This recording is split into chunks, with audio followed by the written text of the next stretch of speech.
అంతా ఉత్కంఠగా ఎదురుచూస్తున్న ఎమ్మెల్సీ ఎన్నికల ఫలితాల వెల్లడికి 2-3 రోజుల సమయం పట్టే అవకాశం ఉందని అధికారులు చెబుతున్నారు. ఉమ్మడి ఉభయ గోదావరి, కృష్ణా, గుంటూరు జిల్లాలకు సంబంధించిన గ్రాడ్యుయేట్ స్థానాలతో పాటు ఉత్తరాంధ్ర జిల్లాలకు సంబంధించిన ఉపాధ్యాయ ఎమ్మెల్సీ ఎన్నికల ఓట్ల లెక్కింపు సోమవారం ఉదయం ప్రారంభమైంది.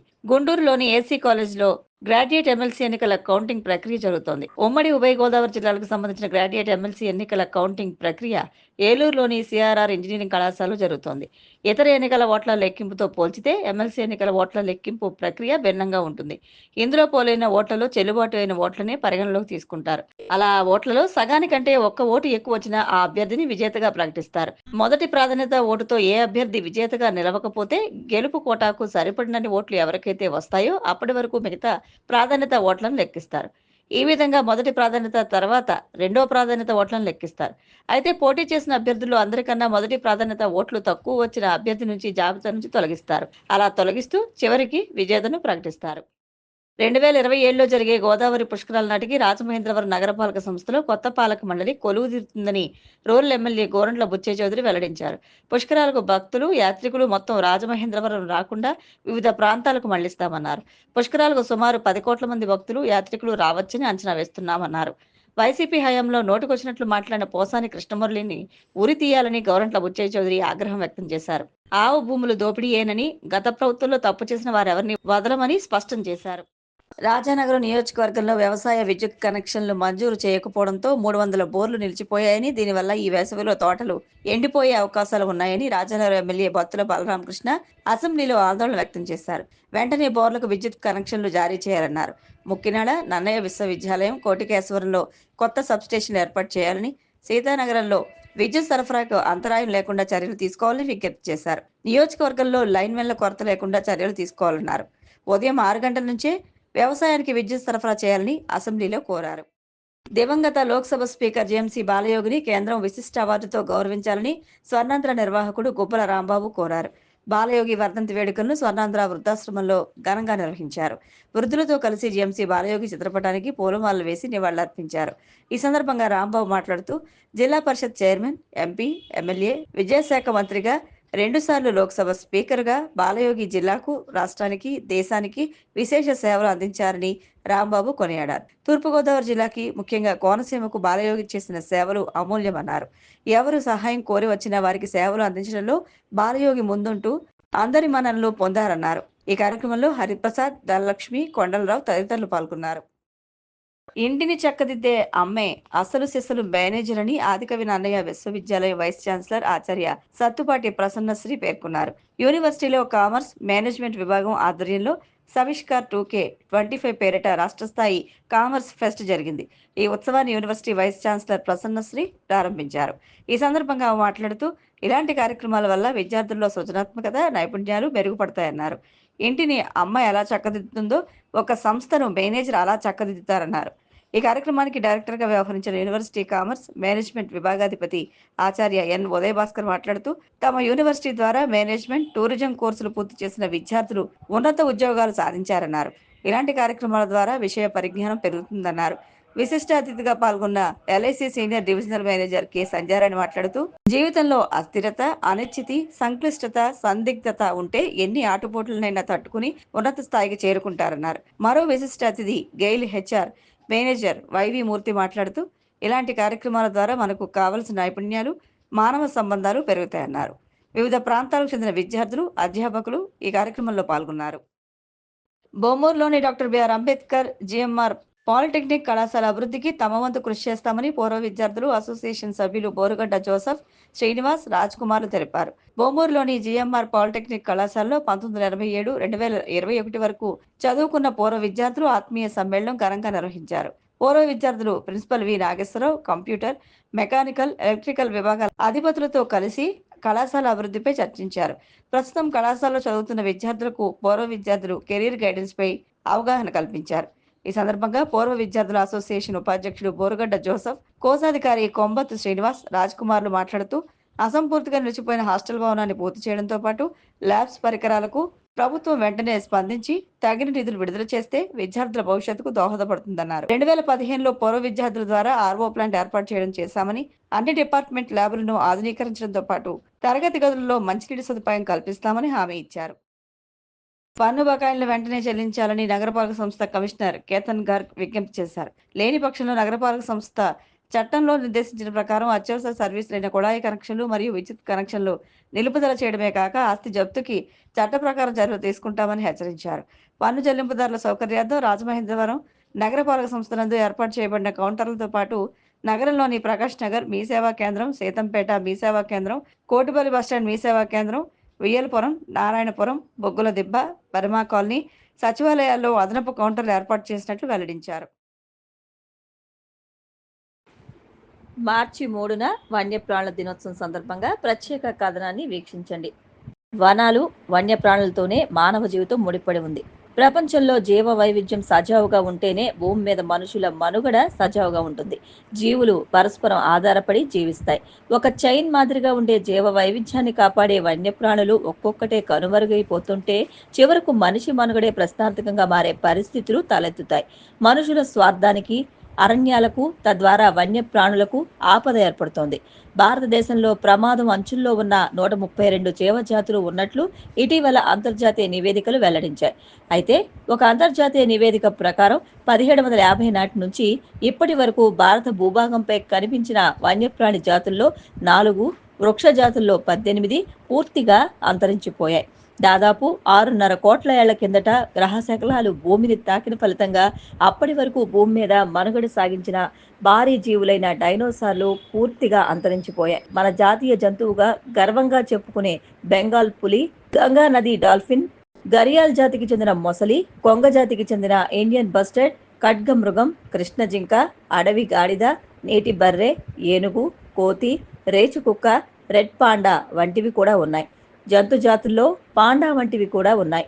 జంతు జాతుల్లో పులులు, సింహాలు, ఏనుగులు, ఖడ్గమృగాలు వంటి వాటితో పాటు రాబందులు, కోతి, రేచుకుక్క, రెడ్ పాండా వంటివి కూడా అంతరించిపోయే జాతుల్లో ఉన్నాయి. హిమాలయన్ తోడేలు, చైనీస్ పంగోలిన్, కాశ్మీర్ జింక, రెడ్ పాండా, కస్తూరి మృగం, అడవి దున్న, జడల బర్రె, నీలగిరి తహర్, వానరాల జాతికి చెందిన లయన్ టెయిల్డ్ మకాక్, జంగు పిల్లి, మంచు చిరుత, నీలగిరి మార్టెన్, ఎలుగు జాతికి చెందిన సన్బేర్ వంటి జంతువులు కనుమరుగయ్యే స్థితిలో ఉన్నాయి. జలచరాల్లో గంగా డాల్ఫిన్, గరియాల్ మొసలి వంటి వాటితో పాటు ఆలివ్ రిడ్లే తాబేలు, అస్సాం తాబేలు, కీలెట్ బాక్స్ తాబేలుతో పాటు fin whale, blue whale, knife tooth sawfish, red line torpedo barb, golden mahseer మత్స్య జాతులు కూడా ఉన్నాయి. పడమటి కనుమల్లో కనిపించే బ్రాంచ్ బ్యాక్ పాము, పూనా బల్లి, కొండ బల్లి, ట్రావెన్కోర్ పాము వంటి సరీసృపాలు దాదాపు అంతరించిపోయే పరిస్థితుల్లో ఉన్నాయి.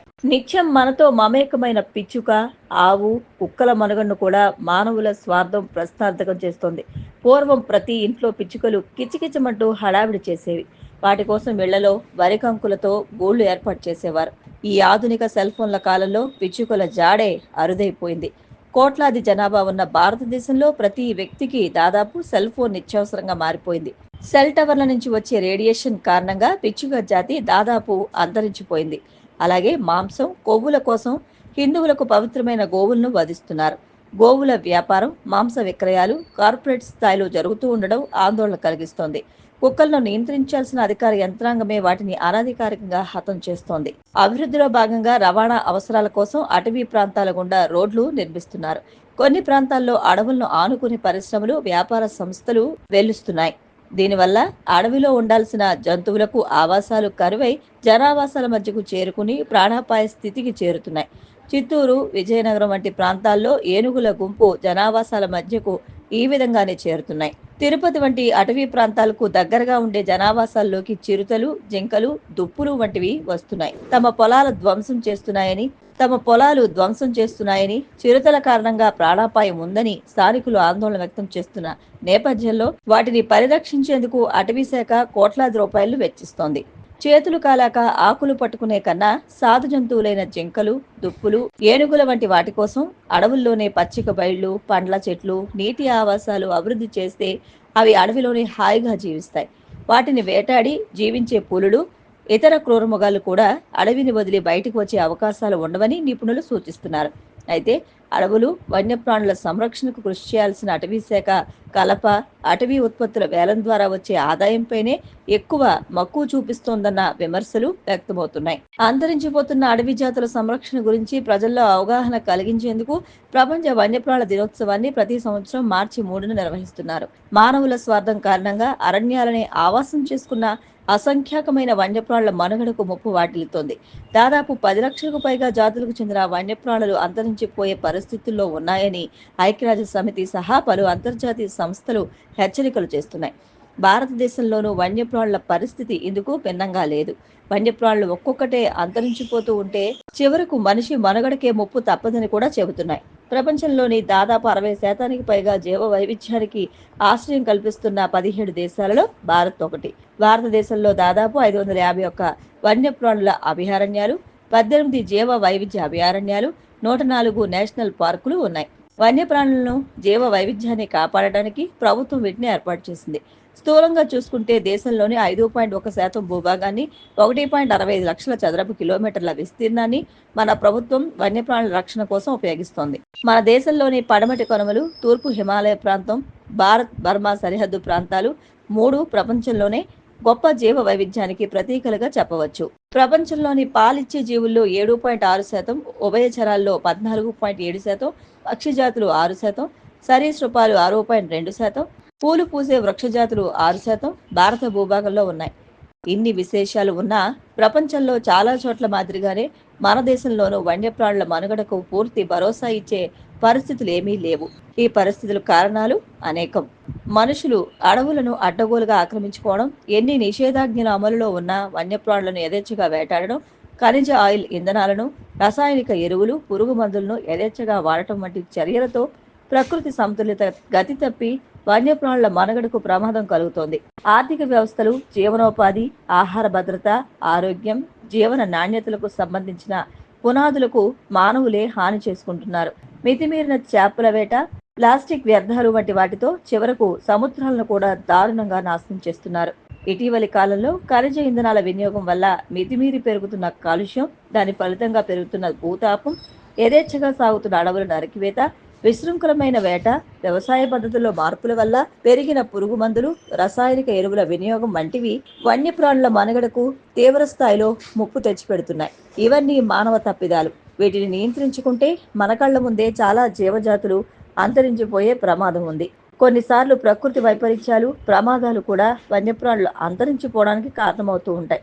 గ్రహశకలాలు భూమిని తాకడం, భూకంపాలు, కార్చిచ్చులు వంటి ఉత్పాతాలు జీవరాశికి చేటు తెచ్చిపెడుతూ ఉంటాయి. అడవుల నరికివేత, కార్చిచ్చుల కారణంగా వన్యప్రాణుల ఆవాసం కోల్పోయి అంతరించిపోయే పరిస్థితులకు చేరుకుంటున్నాయి. జన్యు వైవిధ్యం కొరవడటం కారణంగా కొన్ని ప్రాణులు కనుమరుగయ్యే స్థితికి చేరుకుంటున్నాయి. ఆఫ్రికన్ చిరుతలు జన్యు వైవిధ్యం కొరవడటం కారణంగానే త్వరగా అంతరించిపోతున్నాయని శాస్త్రవేత్తలు ఆందోళన వ్యక్తం చేస్తున్నారు.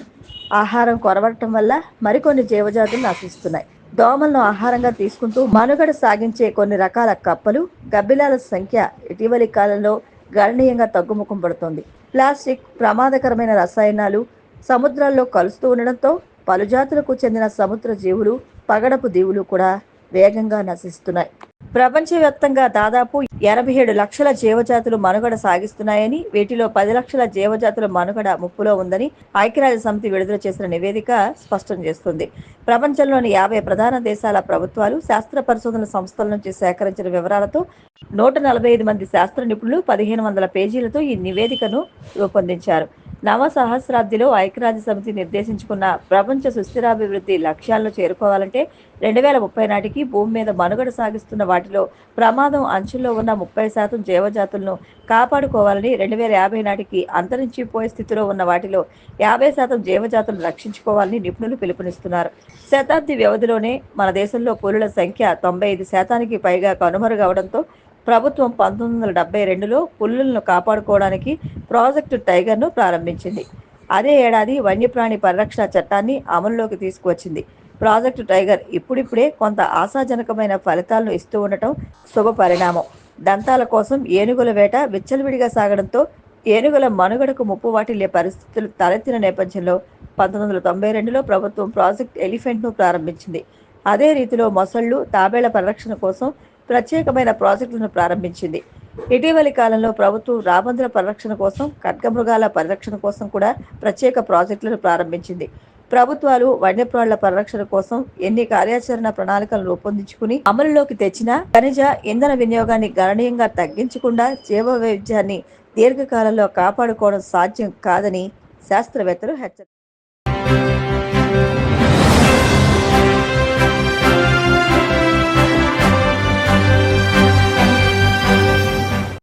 నమస్కారం, మీరు చూస్తున్నది సిసిసి డిజిటల్ 230 న్యూస్ బులెటిన్. ఈనాటి వార్తలకు ముందుగా ముఖ్యాంశాలు. కూటమి ప్రభుత్వం పేదల అభివృద్ధి సంక్షేమానికి పాటుపడుతోంది. ప్రకాశం జిల్లా మర్రిపూడిలో పలు అభివృద్ధి పనులకు ప్రారంభించిన మంత్రి డోలా. బడ్జెట్లో హామీల అమలుపై మళ్లీ మొండి చేయి చూపించారు. ప్రతిసారి ప్రజలను దగా చేయడం చంద్రబాబుకు అలవాటేనని వైసీపీ రాష్ట్ర ప్రధాన కార్యదర్శి సతీష్ రెడ్డి ధ్వజం. తిరుమల శ్రీవారిని దర్శించుకున్న సినీ నటి మెహ్రీన్ ఆలయ మర్యాదలతో స్వాగతం పలికిన అధికారులు. ప్రపంచ కర్మాగారంగా భారత్ ఎదుగుతోంది. ఢిల్లీలో నిర్వహించిన నెక్స్ట్ కాన్క్లేవ్ లో ప్రధాని మోడీ వ్యాఖ్య. పేదరికం లేని సమాజమే లక్ష్యంగా ప్రభుత్వం చర్యలు తీసుకుంటున్నట్లు మంత్రి డోలా బాల వీరాంజనేయ స్వామి తెలిపారు. పేదరికం లేని సమాజమే లక్ష్యంగా ప్రభుత్వం చర్యలు తీసుకుంటున్నట్లు మంత్రి డోలా బాల వీరాంజనేయ స్వామి తెలిపారు. రాష్ట్రం ఆర్థికంగా ఇబ్బందుల్లో ఉన్న పేదల అభివృద్ధికి, సంక్షేమానికి పాటుపడుతున్నామని తెలిపారు. ప్రకాశం జిల్లా మర్రిపూడి మండలం గార్లపేట గ్రామంలో జరిగిన ఎన్టీఆర్ భరోసా పెంచల పంపిణీ సీసీ రోడ్ల ప్రారంభోత్సవ కార్యక్రమంలో ఆయన ముఖ్య అతిథిగా పాల్గొన్నారు. ఈ సందర్భంగా మంత్రి మాట్లాడుతూ అన్ని వర్గాల ప్రజల ఆకాంక్షలకు అనుగుణంగా ప్రభుత్వం పనిచేస్తున్నట్లు చెప్పారు. తాజాగా రాష్ట్ర ప్రభుత్వం ప్రవేశపెట్టిన బడ్జెట్లోని ప్రతిపాదనలు కూడా ఇదే విషయాన్ని స్పష్టం చేస్తున్నాయన్నారు.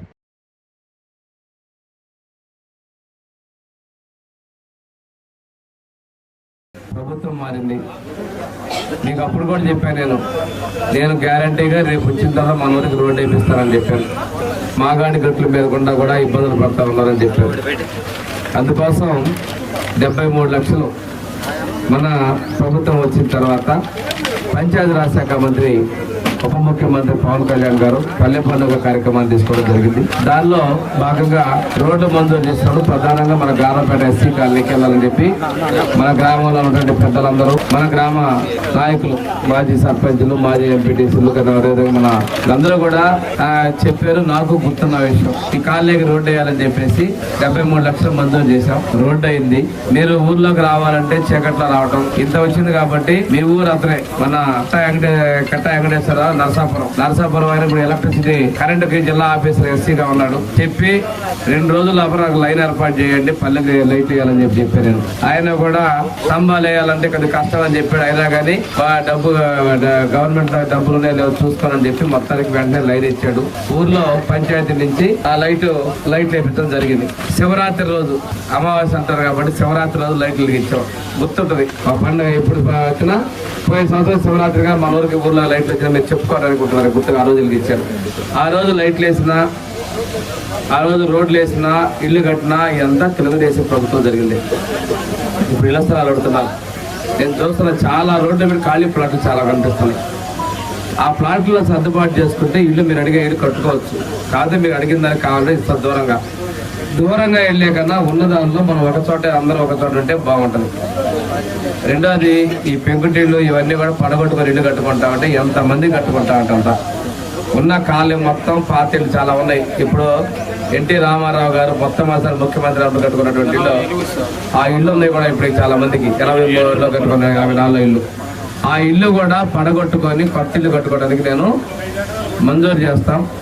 3 లక్షల రూపాయలు ఇంటికి ఇస్తాం.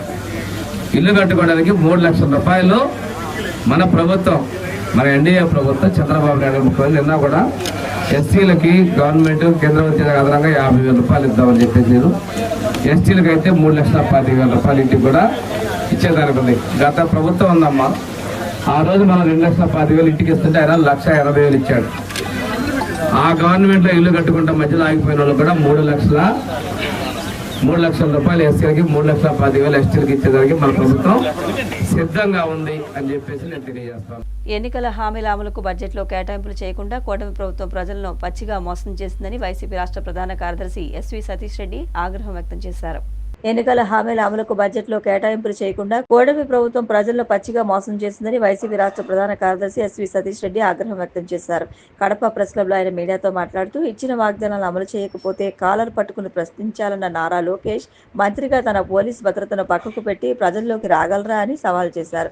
కూటమి ప్రభుత్వ దగాలపై ప్రజలు లోకేష్ కాలర్ పట్టుకుని ప్రశ్నించేందుకు సిద్ధంగా ఉన్నారన్నారు.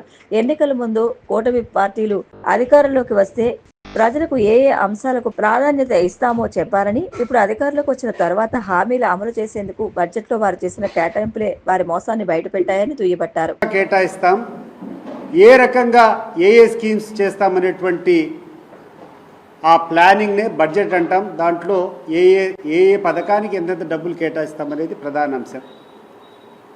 మరి నిన్న ప్రవేశపెట్టేటువంటి బడ్జెట్ చూస్తే చంద్రబాబు నాయుడు గారు ఇచ్చినటువంటి హామీలకు, చంద్రబాబు నాయుడు గారు చెప్పినటువంటి ప్రజలకు ఇచ్చినటువంటి మేనిఫెస్టోకు ఈరోజు నిధులు ఏ రకంగా కేటాయించారనేది మనం అందరం కూడా ఒకసారి ఆలోచన చేయాలి.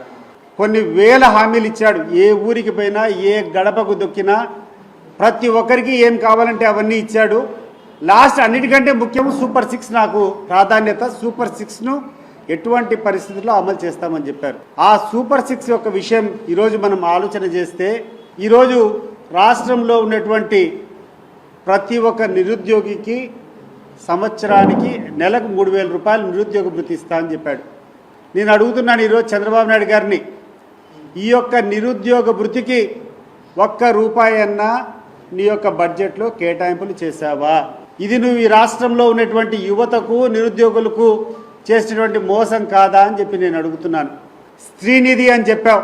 రాష్ట్రంలో ఉన్నటువంటి 18 సంవత్సరాలు దాటినటువంటి ప్రతి మహిళలకు కూడా 1,500 రూపాయలు ప్రతి నెల ఇస్తానని చెప్పావు. దీనికి సంబంధించి ₹1 అన్న ఈ బడ్జెట్లో పెట్టావా చంద్రబాబు నాయుడు గారు? సార్ మీరు ఆలోచన చేయండి. ఈ రాష్ట్రంలో ఉన్నటువంటి ప్రతి మహిళ ప్రయాణం చేయాలంటే ఆర్టీసీ బస్సులు ఉచితంగా ప్రయాణం చేయొచ్చు అని చెప్పి హామీ ఇచ్చావు. మరి ఈరోజు ఏమైనా దానికి సంబంధించి ₹1 అన్న కేటాయింపు ఉందా అని చెప్పి నేను అడుగుతున్నాను. తల్లికి వందనం స్కీమ్ కోసం ఈరోజు ఆరాకొర నిధులు కేటాయించినావు. నాకు తెలిసినంత వరకు దాదాపు 12,000 చిల్లర కోట్లు దీనికి అవసరమైతే నువ్వు 9,000 కోట్లు మాత్రమే ఈరోజు దీనికి కేటాయించినావు. అది అమలవుతుందో లేదో తెలియదు. ఆ 9,000 కోట్లను కూడా పూర్తిగా సద్వినియోగం చేస్తావో లేదో కూడా తెలీదు. ఎందుకంటే పోయిన బడ్జెట్లో మీరు అలాట్ చేసింటి అన్నీ పూర్తిగా డబ్బులు ఖర్చు పెట్టారా? ఒకసారి ఆలోచన చేయండి. ఈ 2024-2025లో మీరు కేటాయించిన డబ్బులు కూడా పూర్తిగా ఖర్చు పెట్టలేదు. నేను సవాల్ విసురుతున్నాను ఈ తెలుగుదేశం కూటమి ప్రభుత్వానికి. మీకు ధైర్యం ఉందా? గ్రామాలకు వచ్చి మీరు ఎదుర్కొంటారా ప్రజలను? కనీసం 60% మందికి మించి ఈ యొక్క పథకం అందడం లేదు. నేను మా ఊర్లో ఎంక్వైరీ చేశా. సెంట్రల్ గవర్నమెంట్ నుంచి రావాల్సినటువంటి సబ్సిడీ 48 రూపాయల చిల్లర ఏదో వాళ్ళ అకౌంట్లో పడింది తప్పితే ఇంతవరకు ఈ రాష్ట్ర ప్రభుత్వం తరపున మీరు ఉచితంగా ఇస్తామనేటువంటి పథకం సంపూర్ణంగా అందరికీ పడలేదు. దాదాపు 40-45% మందికి ఈ యొక్క పథకం అమలు కాలేదు. ఇదే మీకున్నటువంటి చిత్తశుద్ధి? రేపు భవిష్యత్తులో మీరు చేసేటువంటి అన్ని కార్యక్రమాలు కూడా ఒక 5% ప్రజలకో 10% ప్రజలకో చేసేసి మేము ఇచ్చినామని చెప్పుకునేటువంటి శ్రీ చైతన్య విద్యా సంస్థల యాజమాన్యం చదువుతో పాటు క్రీడల పట్ల తమ విద్యార్థులను అన్ని విధాలా తీర్చిదిద్దే వాతావరణం కల్పించడం సంతోషదాయకమని కడప నగరపాలక సంస్థ కమిషనర్ మనోజ్ రెడ్డి, ఏజీఎం రమణయ్యలు తెలిపారు. శ్రీ చైతన్య విద్యా సంస్థల యాజమాన్యం చదువుతో పాటు క్రీడల పట్ల తమ విద్యార్థులను అన్ని విధాలా తీర్చిదిద్దే వాతావరణం కల్పించడం సంతోషదాయకమని కడప నగరపాలక సంస్థ కమిషనర్ మనోజ్ రెడ్డి, ఏజీఎం రమణయ్యలు తెలిపారు. కడప నగరంలోని చైతన్య విద్యా సంస్థలకు చెందిన బృందావనం క్యాంపస్లో doctor BS Rao memorial zonal sports meet ఘనంగా నిర్వహించారు. తొలుత కమిషనర్ విద్యార్థుల గౌరవ వందనం స్వీకరించి ఆయా క్రీడా పోటీలను లాంఛనంగా ప్రారంభించి మాట్లాడారు. విద్యార్థులు చదువుతో పాటు క్రీడల్లో రాణించి తమ తల్లిదండ్రుల కలలను సాకారం చేయాలని సూచించారు.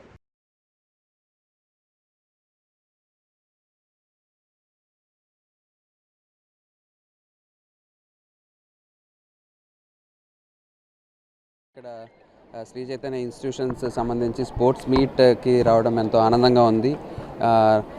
దీనికి సంబంధించినటువంటి ఏజీఎం గారు, రమణ గారు, మా స్కూల్ టీచర్ కూడా, ఆయన పిలవడంతో ఆయన ఆహ్వానం మేరకు ఇక్కడికి రావడం జరిగింది. ఇక్కడికి వచ్చి పిల్లల్లో ఉన్నటువంటి ఈ యొక్క ఎంతూజియాజం కానీ ఈ ఎన్వైర్న్మెంట్ స్కూల్ ఎన్వైర్న్మెంట్ కానీ ఎంతో పాజిటివ్గా ఉంది.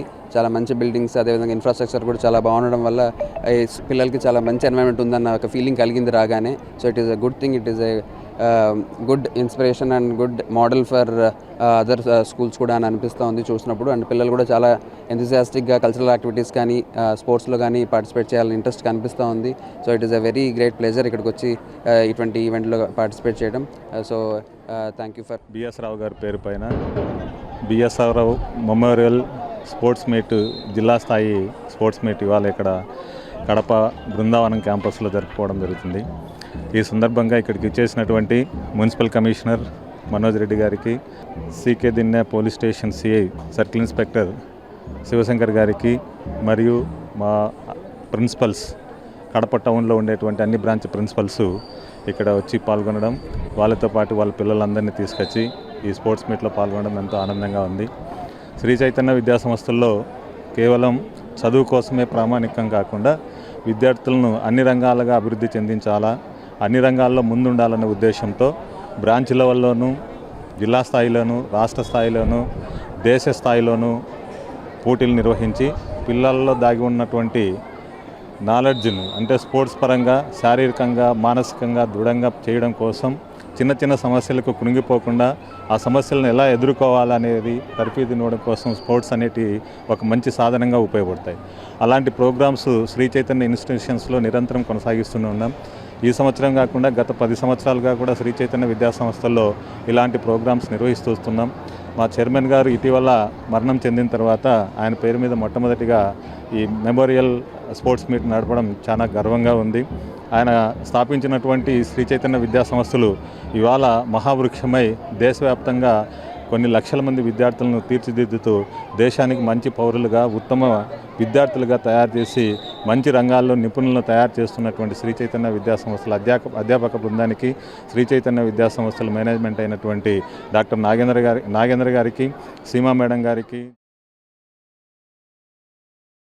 తిరుమల శ్రీ వెంకటేశ్వర స్వామివారిని సినీ నటి మెహ్రీన్ దర్శించుకున్నారు.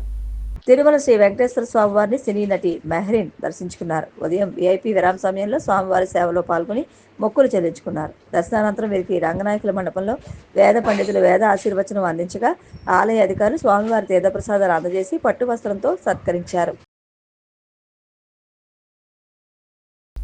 పశ్చిమ గోదావరి జిల్లా ఉండి మండలం చిలుకూరు గ్రామంలో శ్రీ కోదండ రామచంద్ర స్వామివారి విగ్రహ ప్రతిష్టాపన కార్యక్రమాన్ని వైభవంగా నిర్వహించారు. పశ్చిమ గోదావరి జిల్లా ఉండి మండలం చిలుకూరు గ్రామంలో శ్రీ కోదండ రామచంద్ర స్వామి వారి విగ్రహ ప్రతిష్టాపన కార్యక్రమాన్ని వైభవంగా నిర్వహించారు. గత 3 రోజుల నుంచి ఆలయ ప్రాంగణంలో స్వామివారి పునఃప్రతిష్టాపన మహోత్సవాలు ఘనంగా జరుగుతున్నాయి.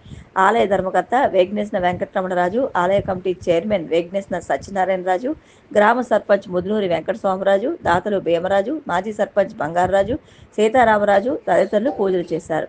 శిఖర ప్రతిష్టాపన, శ్రీ రామచంద్ర స్వామి పరివాహక స్వాముల విగ్రహాల ప్రతిష్టాపన కార్యక్రమం ఘనంగా నిర్వహించారు. మాజీ ఎమ్మెల్యే వేటుకూరి వెంకట శివరామరాజు, ఏఎంసీ మాజీ చైర్మన్ చిలుకూరు నరసింహరాజు, సినీ దర్శకుడు రాజా వన్నంరెడ్డి తదితరులు దర్శించుకున్నారు. వేల సంఖ్యలో భక్తులు తరలివచ్చి స్వామివారికి పూజలు చేశారు. శిఖరంపై బూరెలు పోశారు. అనంతరం స్వామివారి శాంతి కళ్యాణం కార్యక్రమం ఘనంగా నిర్వహించారు. భక్తులకు అన్న సమారాధన కార్యక్రమం ఘనంగా నిర్వహించారు. భక్తులు పెద్ద సంఖ్యలో విచ్చేసి తీర్థ ప్రసాదాలు స్వీకరించారు. నేను మామూలుగా ముందు క్లోజప్ చేసుకుంటాను.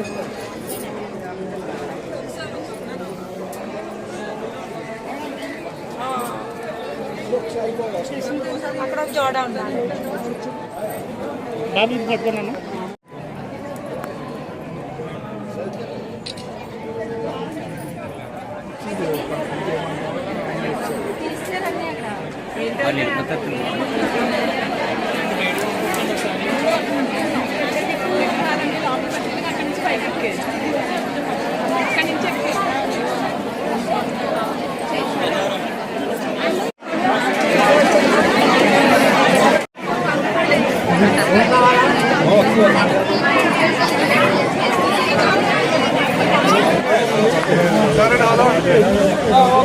కార్యక్రమాలు కూడా చక్కగా జరపబడుతున్నది. అలాగే అన్న సమారాధన కార్యక్రమం కూడా ప్రారంభమైనది. ప్రతి భక్తులు కూడా విచ్చేసి అన్న సమారాధన కార్యక్రమంలో పాల్గొని స్వామివారి తీర్థ ప్రసాదాలు సహకారం ఈ సహకరించిన డిపార్ట్మెంట్ ఇన్స్పెక్టర్ వారు శ్రీ వెంకటేశ్వరరావు గారు, అలాగే ఈ గొప్ప నిర్మాణం ఇంత అందంగా సుందరంగా ఈ దేవాలయం మరల చూసేలా ఒక గొప్ప ఆర్నమెంట్ వర్క్ తో చాలా అద్భుతంగా శిల్పశాస్త్రం ఈ విధంగా చెప్పబడిందో, ఇంత గొప్ప నిర్మాణంతో ఒక అద్భుతమైన ఒక క్షేత్రంలో ఉన్న కళ్యాణ మండపం నిర్మాణం అద్భుతంగా చేసిన స్థపతి గారు, వారి అమ్మమ్మ గారు ఊరు ఈ గ్రామమే. అతి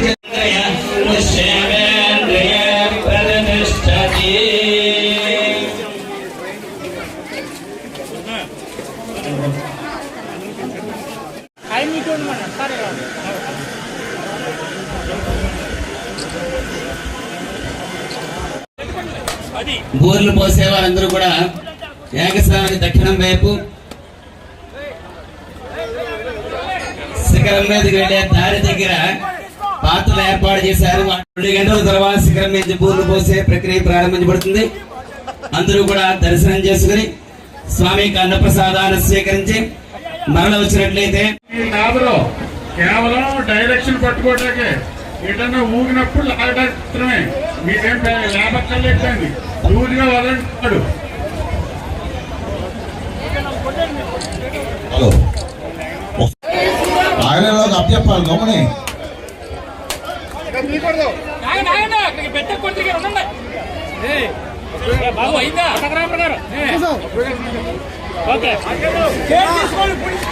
బాబురావు గారు మీరే ఒకసారి ఆయనలోకి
పర్వాణి ప్రతరణ్యేది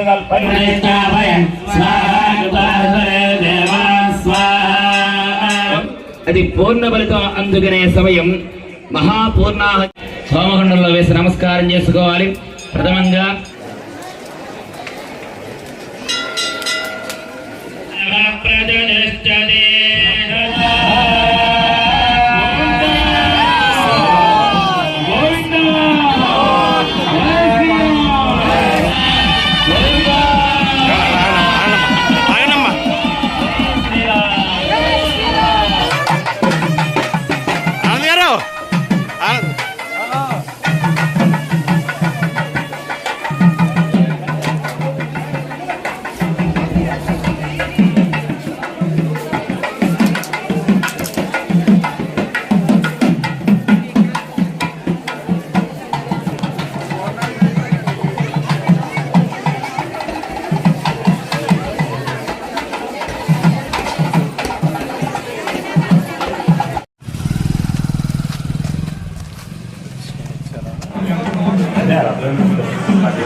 సోదరా మీరు కొద్దిగా ఇటు వచ్చేయండి. ఎవరవుతున్నారు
సెల్కూరు గ్రామంలో పురాతనమైన దేవాలయాన్ని పునర్నిర్మించి పునఃప్రతిష్ఠా మహోత్సవాన్ని ఈరోజు గావించడం ఈ గ్రామానికి ఈ ప్రాంతానికి ఎంతో శుభకరం. శ్రీ కోదండరామ దేవాలయాన్ని ఈరోజు 11:19 ప్రతిష్టా మహోత్సవం గావించుకోవడం జరిగింది. శ్రీ కోదండరామ స్వామి, అట్లాగే సీతమ్మవారు, లక్ష్మణ స్వామి, ఆంజనేయ స్వామిని ప్రతిష్ఠ చేసుకోవడం జరిగింది. గ్రామంలోని పెద్దలందరూ, గ్రామస్తులందరూ ఎంతో భక్తిపూర్వకంగా శ్రీరాముని దేవాలయాన్ని నిర్మించుకోవాలి, పునఃప్రతిష్ఠ చేయాలనే ఆలోచనతో దేవాలయాన్ని సుందరంగా నిర్మించటం, దానికి భక్తులు ముందుకు వచ్చి శ్రీరాముడికి కానుకలు సమర్పించి ఆ కానుకల ద్వారా గుడి నిర్మాణం చేయటం ఎంతో శుభకరం. అదేవిధంగా ఈ గ్రామ దేవాలయానికి భవిష్యత్తు అవసరాలకు కూడా ఇక్కడ దాత ముందుకు వచ్చి ఇక్కడ స్థలాన్ని కూడా ఇవ్వటం కూడా జరిగింది. మన ప్రాంతంలో అందరూ కూడా భక్తిభావంతో ఉంటూ ఏదైతే శ్రీరామచంద్రమూర్తి ఆదర్శ భావాలు కలిగి అందరూ కూడా ఎదుటివారు ఇబ్బందుల్లో ఉన్నప్పుడు ఆ ఇబ్బందుల్ని సరిచేయటం, ఏదైతే మాట సాయం చేయటం, కష్టాల్లో ఉన్నవారిని ఆదుకోవటం, అదేవిధంగా గ్రామాభివృద్ధికి, ప్రాంతాభివృద్ధికి దాతృత్వంతో ముందుకు రావటం, అందరూ కూడా కష్టపడి పనిచేస్తూ వచ్చిన దాంట్లో అందరూ బాగుండాలని ఆలోచన చేయటం ఎంతో శుభకరం. ప్రత్యేకించి సెల్కూరు గ్రామంలోని గ్రామ పెద్దలు, దాతలు ఎంతోమంది ఉన్నారు. గ్రామాభివృద్ధికి, ప్రాంతాభివృద్ధికి ఎంతో ఇతోధికంగా పాటుపడుతున్న దాతలు ఉన్నారు. అందరినీ కూడా అభినందిస్తున్నాను. ఈ గ్రామం కూడా సస్యశ్యామలంగా ఉండాలి, శ్రీరామచంద్రమూర్తి మనందరినీ కూడా చల్లగా చూడాలని చెప్పి భగవంతుని ప్రార్థిస్తూ భక్తులందరికీ కూడా శుభాకాంక్షలు, శుభాభివందనాలు తెలియజేస్తాను. జై శ్రీరామ్, జై శ్రీరామ్, జై జై శ్రీరామ్, జై జై శ్రీరామ్, జై శ్రీ. ఉండి మండలం చిలుకూరు గ్రామంలో వేయించేసి ఉన్న పరివార సమేత హనుమత్ లక్ష్మణ సీతా సమేత శ్రీ కోదండ రామచంద్ర స్వామి వారి దివ్య ప్రతిష్టా మహోత్సవ ప్రక్రియ 3 రోజులుగా ఆచరించబడింది. ఈరోజు విశేషంగా 11:19 యంత్రస్థాపన, విగ్రహస్థాపన, ధ్వజస్థాపన, శిఖరస్థాపన ఏకకాలంలో జరిగిన పూర్ణ ప్రతిష్టా మహోత్సవం.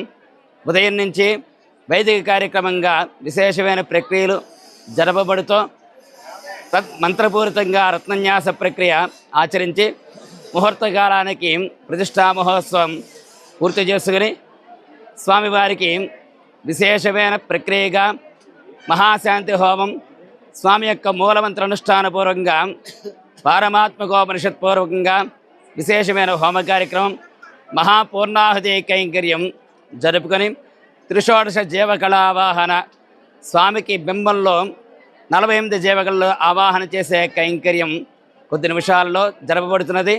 ఈ కార్యక్రమానికి శాంతి కొరకు శాంతి కళ్యాణ మహోత్సవ ప్రక్రియ ఈ 3 రోజులు దంపతియుక్తంగా యాజమాన్యం వహించిన దంపతులుగా మహదాశీర్వచన ప్రక్రియ, అలాగే ఈ పూర్ణ ఫలితం అందించే నిమిత్తమే శిఖరం నుంచి బూర్లు పోసే ప్రక్రియ ఆచరించబడుతున్నది. విశేషంగా అన్న సమారాధన జరపబడింది. కొన్ని వందల వేల మంది ఈరోజు ఈ ప్రక్రియలో పాల్గొని స్వామి యొక్క కృపకి ప్రపంచ ప్రజలు భారత్ వైపు చూస్తున్నారని ప్రధాని మోదీ అన్నారు. ఢిల్లీలో నిర్వహించిన ఎనెక్స్ కాన్క్లేవ్లో మోడీ పాల్గొని ప్రసంగించారు. ప్రపంచ ప్రజలు భారత్ వైపు చూస్తున్నారని ప్రధాని మోదీ అన్నారు. ఢిల్లీలో నిర్వహించిన ఎనెక్స్ కాన్క్లేవ్లో మోడీని పాల్గొని ప్రసంగించారు. భారత్ గురించి చాలా సానుకూల వార్తలు వెలువడుతున్నాయని, ప్రపంచం మొత్తం భారత్ గురించి ఆసక్తిగా గమనిస్తోందని వ్యాఖ్యానించారు. ప్రపంచ దేశాల ప్రజలు భారత్కు రావాలని కోరుకుంటున్నారని పేర్కొన్నారు. ప్రపంచ కర్మాగారంగా భారత్ రూపొందుతోందని స్పష్టం చేశారు. ఇన్నేళ్లు భారతదేశాన్ని శ్రామిక శక్తిగా చెప్పుకునేవారని, ప్రస్తుతం ప్రపంచ శక్తిగా మార్పు చెందిందని తెలిపారు. आज आप अब ग्लोबल हो रहे हैं और आज कई फेलोशिप्स और स्कॉलरशिप की भी शुरुआत हुई है. मैं इन कार्यक्रमों के लिए आप सभी को बहुत बहुत शुभकामनाएं देता हूं. साथियों, मैं पहले भी मीडिया के इस तरह के कार्यक्रमों में जाता रहा हूं. लेकिन आज मुझे लग रहा है कि आपने एक नया ट्रेंड सेट किया है।